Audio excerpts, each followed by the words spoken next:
কলকাতা পুরসভার স্বাস্থ্য পরিকাঠামো ছিল বলেই কলকাতার মানুষকে করোনা থেকে রক্ষা করা গেছে। যে কোনো ইনফেকশন থেকে মানুষকে বাঁচতে গেলে মাস্ক পরতে হবে। 2020, 22, 23-এ মানুষ দেখেছেন কলকাতা পুরসভার স্বাস্থ্য পরিকাঠামো ছিল বলেই কলকাতার মানুষকে করোনা থেকে রক্ষা করা গেছে। কারণ সেদিনকে তখন সমস্ত প্রাইভেট ডাক্তাররা এবং সরকারি বড় বড় ডাক্তাররা সব ঘরে ঢুকে গেছিলেন, কেউ রাস্তায় ছিলেন না।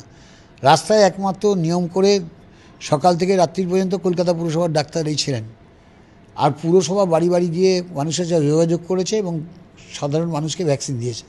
সেই অভিজ্ঞতার আলোকে পুরসভার কর্মীরা, স্বাস্থ্যকর্মীরা, ডাক্তাররা অভিজ্ঞ।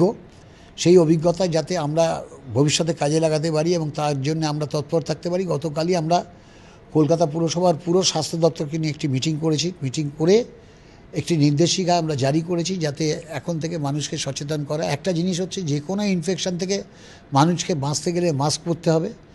নিজেকে ইনফেকশন মুক্ত করার জন্য হাতে স্যানিটাইজ করতে হবে এবং সর্দি কাশি জ্বর থাকলে সামাজিক দূরত্ব বজায় রাখতে হবে। এই তিনটে, যেটাকে শর্ট ফর্মে বলে SMS, স্যানিটাইজেশন, মাস্ক এবং সোশ্যাল ডিস্টেন্স, এই তিনটে আমরা বলেছি। এবং আমাদের স্বাস্থ্য দপ্তরের সব স্তরের কর্মীদের বলা হয়েছে, যারা বাড়ি বাড়ি যান তাদের বলা হয়েছে সর্দি কাশি জ্বর সম্বন্ধে তথ্য সংগ্রহ করা। আমাদের যারা মর্নিং ডাটা কালেক্টর আছেন, যারা ডেঙ্গু ম্যালেরিয়ার তথ্য সংগ্রহ করেন বেসরকারি হাসপাতাল, সরকারি হাসপাতাল, প্রাইভেট ডায়াগনস্টিক সেন্টার, প্যাথোলজি, সেখানে যারা নিয়মিত যান সেখানে তারা করোনার তথ্য সংগ্রহ করবেন।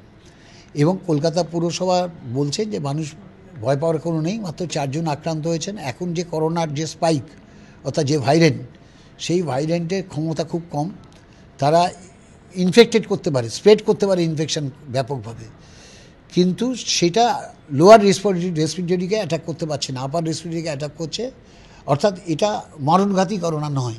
অতএব ভয় পাওয়ার কোনো নেই, আতঙ্কিত হওয়ার কোনো নেই। কলকাতায় এখনও কোনো করোনার কোনো প্রভাব নেই, কিন্তু মানুষকে সতর্ক থাকতে হবে। যেহেতু কলকাতা একটা কসমোপলিটন সিটি, হাজার হাজার মানুষ বাইরে থেকে আসছেন প্রতিদিন।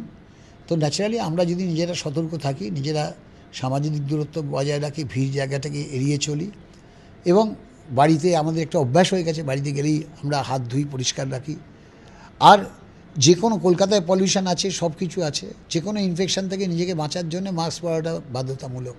শুধু করোনা বলে নয়, যে কোনো ইনফেকশন থেকে। এখন কলকাতায় আমরা বহু মানুষকে দেখেছি মাস্ক পরে ঘুরতে, সেটা করোনার জন্য নয়, ইনফেকশন থেকে নিজেকে বাঁচাবার জন্য। আমরা সেটাই এখন পরামর্শ দিচ্ছি।